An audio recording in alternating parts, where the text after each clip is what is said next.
Our next conversation is all about TikTok, the platform that's rewriting the rules for how sports reach fans, especially younger ones.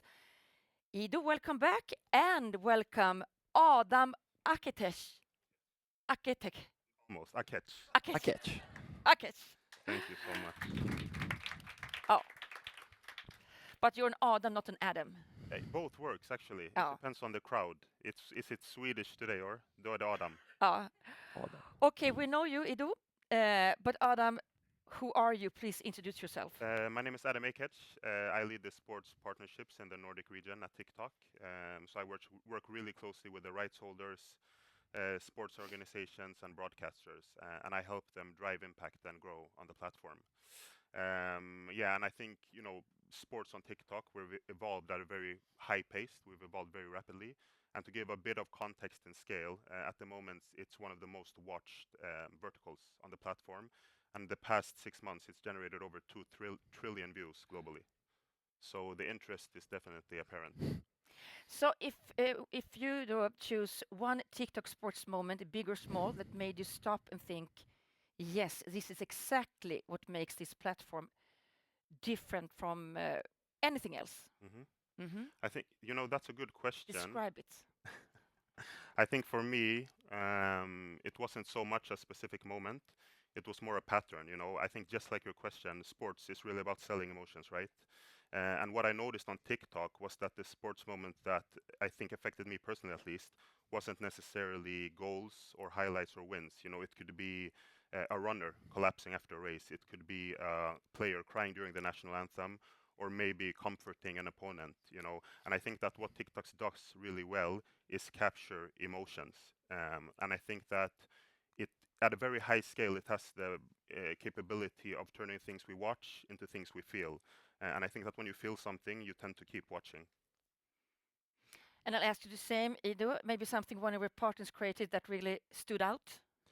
I think we've seen with some of our customers that they've been using quite a lot of archive content for some of the stuff on their social media. I think also the guys were speaking before about the off season and the challenges of off season, right? Because I mean, people are in a different level of engagement, and then it's always how do we engage with them? How do we stay on their radar in a way? So I think stuff like archive, great moments from the year, some season recaps, those kind of stuff. Just like what Adam said before, right? It brings the emotion into the off season. So now it's July, and in Sweden, everyone is on some island somewhere for a vacation, disconnecting from everything in their life. This can bring back the emotion because we do know that they're gonna open those platforms. They're gonna ask for this entertainment shot for their life. And I think to bring the emotions out of the sport into this is awesome, rather than just another cat video, another funny moment, another dance. It's great to be able to have that as well. So, Adam, once and for all, what defines success on TikTok?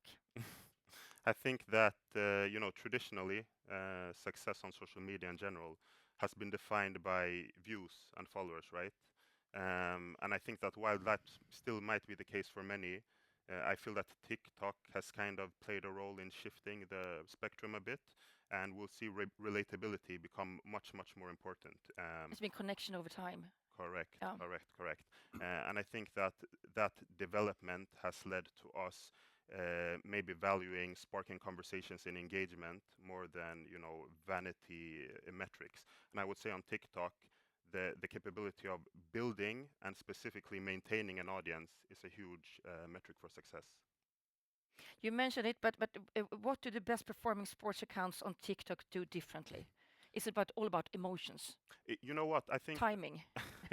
that always plays a part. But I would say that the best performing sports publishers on TikTok, they have a really high, or they tend to have a high publishing frequency, right? They also, most importantly, I would say, I mean, or the high publishing frequency, that means that they stay relevant in real time. They're not only speaking about sports events, they're also making sure they're involved in all the conversations surrounding it. And most importantly, they're consistent. I think that consistency builds identity, and that momentum is what, in the long run, builds community. So I would say that while being or publishing frequently, following trends, being creative is crucial. I think that consistency is what wins the race, and it's also what makes the account more predictable to the algorithm and to the users. But are there any certain patterns or special tone? I think I'm going to come to that Yeah, later. okay.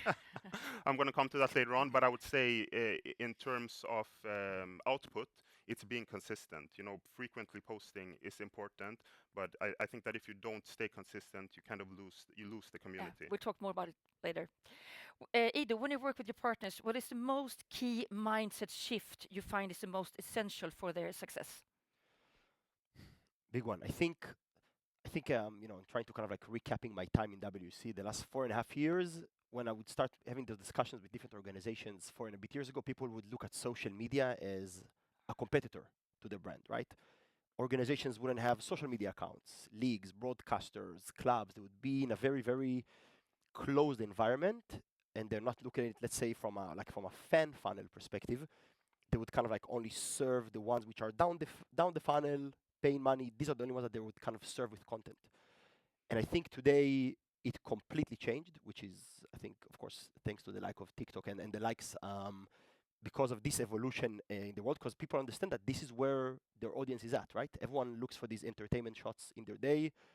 They're on a bus, on a train, in the toilet. We all know these moments.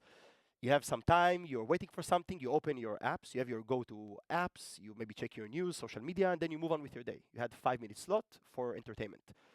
So I think those organizations are really changing the approach of saying we want to be there during these moments where Adam is looking for a bit of entertainment. So we want to be able to put content there rather than him seeing just the other stuff that he's interested about. Because at the end you're competing, right? Like the I don't know, hockey league in Sweden is competing over the attention with other sports leagues in the country or with other fields of entertainment in the market, right? I don't know, reality shows, cooking videos, dances. That's how I think, we all got to know TikTok from the early days. But this is I think, where it comes from. So once that the shift happens, what kind of results or changes do you typically see? I think they see that first of all, they discover that there is a whole new world of fans that they were never interacting with, right? Because if you are one of the big organizations, the broadcasters, the leagues, you would usually target people in the ages where they can buy tickets or they can buy subscriptions. Whereas now you can start targeting the younger audiences, especially on platforms like TikTok, right? And then you come to those platforms and then you suddenly be able to build, as Adam just said, right? You have a community, you need to be consistent. You build a community where people interact and speak about sport in those platforms. You can see highlights, you can see emotional moments, you can connect with legacy, with archive.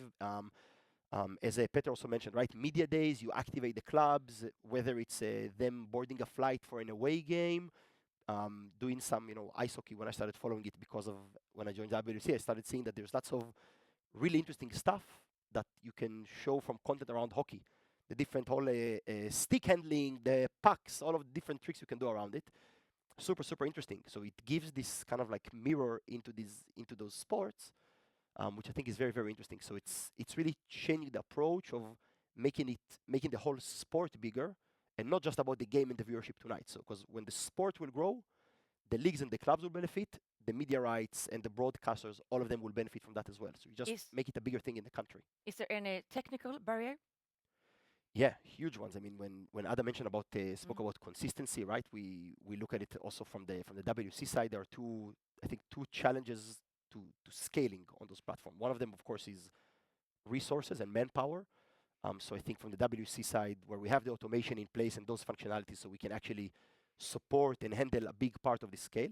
Of course, from the highlights and some of the around the game kind of moments, of course, there are media days activations where at the moment we don't have too much to offer on that. But in addition to that, it's also being able to be vertical, which is a huge, huge gap. Because if the experience is not adapted to mobile, then you need to be able to have something which is suitable. People will just swipe over if it's not showing them the center of action. So we have like a technology patent that we have that can prepare the video and cater it already in 9:16. So I understand. Once I have the right tools, how quickly can I start scaling content? Instantly. Instantly, okay. Once you connect the plugs and set up whatever needs to be set up in the system, it's quite instant, and then it can be scaled and consistent over time. Back to you, Adam. Adam? Yes. Given the limited rights some publishers have on using their content, what would you recommend publishers to activate their content on TikTok? I would say be creative. Something simple would be like would be using official images, and trying to make them into visual stories. Even just adding a soundtrack can make static content feel more dynamic. Fan engagement is also super useful. So we're talking about catching reactions, catching predictions, kind of letting the fans narrate the moments as they happened. And lastly, I would say take advantage of your assets and your archives, like Edo's been talking about. Repurpose your access to players through training grounds, interviews, press rooms, everything similar. Basically, you have to try to make everyday footage, you have to turn everyday footage into entertainment. What do you say, Ido? What type of around the game content can help fill the gaps where there's no match footage to Relevon? I think what Adam mentioned here is a great point, like the connecting of the players. I think it's quite big. I think brands starting to look at players as their ambassadors and influencers in the market. So, LeBron James, he is a huge brand in the for the Lakers, but he's also an ambassador for the sport and for the bigger brand of the Lakers, etc. So I think leveraging the reach of them, this is massive. And I think also beyond all of the sporting moments, all of this like behind the scenes stuff, a day in a life is something that people speak about a lot, and I personally really am a very big fan of it. To see, I don't know, when they show the off-season LeBron James and Steph Curry training regime versus Nikola Jokic, which is partying in Serbia. So to see those kind of like how they live in their day to day, I think it's a great way to connect into okay, what makes them who they are as a personality, as top players in a certain competition, and maybe even you can find a player which is not that exciting as a player, but has a very interesting angle and storyline around them. So it can give this kind of visibility into them. So everything here grows the ecosystem around it. What's your best example Of when there's no match footage to Relevon? No, I think this is really good points. I think leveraging stars, and especially while they're relevant. So, leading up to games, use footage from the stars or the players that are playing the actual games. This can be behind the scenes. This can be them just walking into the arena. I think simple clips do draw a lot of attention. Yeah, can you name a clip? Hmm? Who's good at it? I'm from the south of Sweden, so I'm going to say Malmö. I know nobody wants to hear it. I'm, ki- I'm kidding. No, but if we take football as an example, they're one of the leading clubs that do it very well. So, what does this shift mean for leagues, and how should they support athletes in building their voice, Adam? I think that this shift we see athletes turning into creators presents a huge opportunity for sports media in general, and especially now. It's a time where we see athletes building their own fan bases and building a personal connection to fans. I think this doesn't only impact and build their own brand, it draws visibility back to the leagues, right? And for the league's position, what you can do is offer additional media support, but I think you can even take it a step further than that. Giving athletes tools to streamline access to things like game footage, archives is what's going to give them support in order to post consistently and more frequently. And I think the next generation of fans are going to be following athletes before they follow teams. And if you can be the ones empowering that journey, I think it will give you a cultural edge. Do you think most athletes are ready for this role? You know what? I have the pleasure of working with a lot of athletes, so that's definitely my impression. I would say compared to previously, it felt like it was the media chasing the athletes, but now it's kind of the other way around. So please just give us one piece of advice for growing on TikTok. If you could give as a Nordic sports rights holders. I would say think beyond the event. Sports events in general, they're going to generate highlights. This is something we can expect. But I think that the best publishers, they tend to focus not only so much on the match, but everything surrounding it. And that means building momentum leading up to it. Staying relevant when the match is playing, and making sure the discussion continues afterwards. So set a clear content strategy for kind of the full life cycle of the event. Because at the end of the day, a match in football, at least, it only lasts 90 minutes. But on TikTok, the conversation can continue indefinitely. Can they call you or send an email, or if they need help? You know what? I'm gonna leave a number. It's not sure that you'll get me, but no, I'm kidding. But yeah, of course, we can speak to Edu, and he'll be happy to share my information after the. Honestly? Absolutely. Oh, Always. wow. Ido, what excites you most about how content automation can help rights holders tap into that space? I think to grow the sports. I mean, I think as when you look at like the things that today spark a lot of interest among younger audiences. You know, I mean, as a father to two kids, 4.5 and 2 years old, I want sport to be a part of their life, right? Now I know that for them, I think connect to what Gabriel said before, right? You need to connect them into the events. You get to get the buy-in into those different things from the club side, but also I think as a family it's the same. You need to get to the place where you you can touch on them. You can touch them and discuss it with them. You can enable the access there. I think Aviv also shared some of the stuff with the generative AI and the social media outlets. This is the place where they're going to be at, whether we like it or not. I mean, it is there and it's there to stay. And I think it gives a great chance for those brands to build familiarity with those younger fans. I think also broadcasters, they also understand it. Because in the past, they would say, we're not targeting 14 years old because they cannot pay subscription.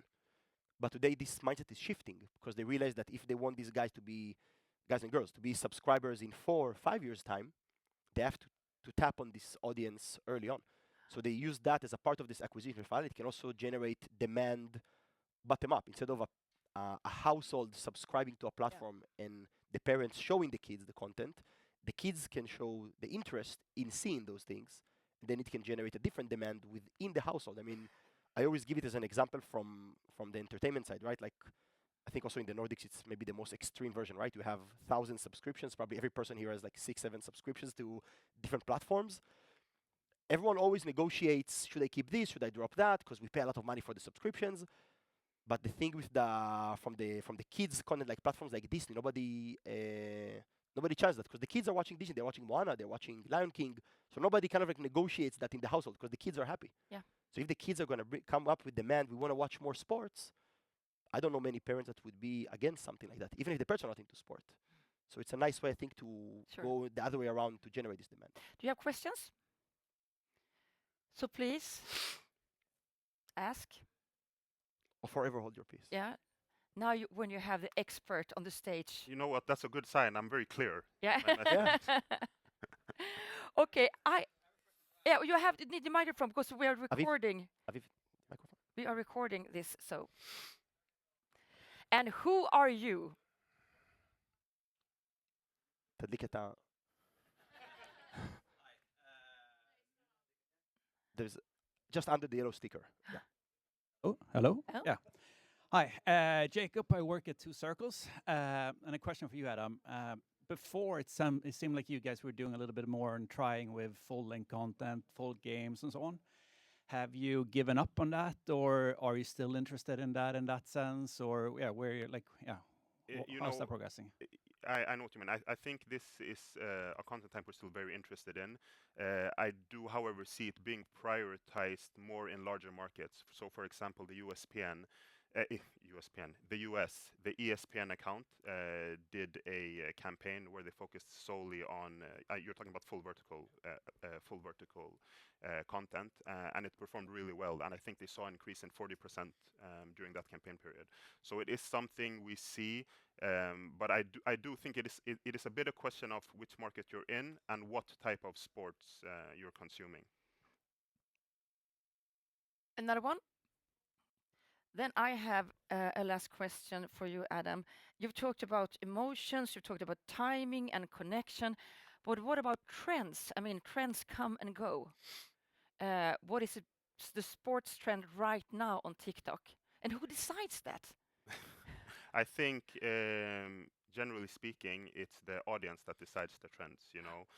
And these days, you know, everything happens so fast. So I think that the best advice I can give is being active in the platform. You know, becoming good at creating TikToks is very difficult to do if you don't use TikToks. So the best teacher is actually the platform. So the biggest trend right now in sports, what is that? The biggest trend in sports right now, that is a difficult question.